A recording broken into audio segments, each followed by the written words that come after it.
climate and the globalization take center stage.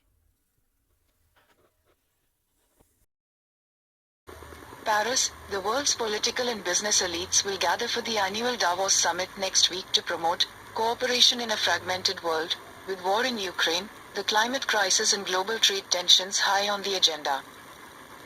For half a century, the World Economic Forum in the Swiss Alps has brought together executives and policymakers to sing the praises of globalization, but that process is seen as unwinding as new fault lines harden around the world. The COVID-19 pandemic, growing US-China hostility and Russia's invasion of Ukraine have led some politicians and experts to even speculate about an end to the era of globalization, which began in earnest in the decade after the first Davos meeting in 1971. The agenda for this year's meeting in the snow-deficient Alps, starting next Monday, reflects this gloomy reality.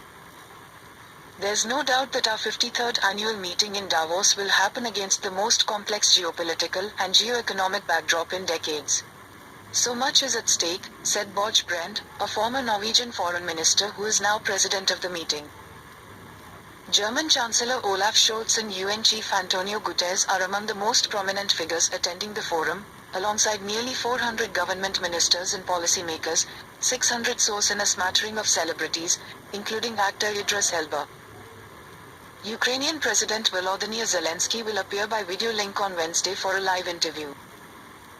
Other sessions will discuss whether we are living through the globalization or re-globalization, the impact of trade tensions and supply chain disruptions, the cost of living crisis and the planet's heating climate.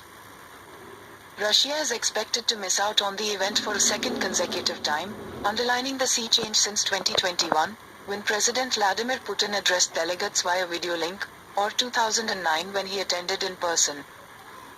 China has not yet announced its presence. Karen Harris, an economist at the consulting firm Bain & Company, said that hopes had faded that we would go back to the old normal, this sort of globalized world. I think there's an acknowledgement now that that era is ending. The conflict in Ukraine and its cascading effects on global energy and defense policies will be prominent throughout the 5-day meeting, whose theme is cooperation in a fragmented world. It is expected to dominate the opening day on Tuesday as well as Wednesday, when NATO Secretary General Jens Stoltenberg takes the stage with Polish President Andrzej Duda. Several Ukrainian ministers, military leaders and soldiers will be among a large delegation that is expected to lobby for more weapons and financial support from the West. Climate change has also been announced as a top topic, with organizers keen for discussion to help prepare the next round of global talks, COP28, that will take place in the oil-producing United Arab Emirates from November 30th. Greenpeace called the meeting a distasteful masterclass in hypocrisy on Friday as it published research showing the use of private jets by attendees of last year's gathering. Activists are also planning to use the meeting to remind rich countries and energy companies of the need to finance the energy transition of developing nations and pay for the damage caused by climate-induced natural disasters. A demonstration has been called in Davos on Sunday, calling for a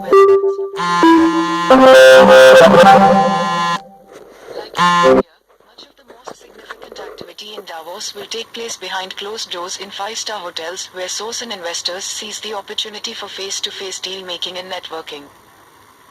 Critics of the meeting see the open sessions tackling global affairs as mere window dressing for this backroom corporate speed dating. In 4 days in a private suite they can do more business than they could do in several months of flying around the world, said Peter S. Goodman, author of the recent book, Davos Man, How the Billionaires Devoured the World.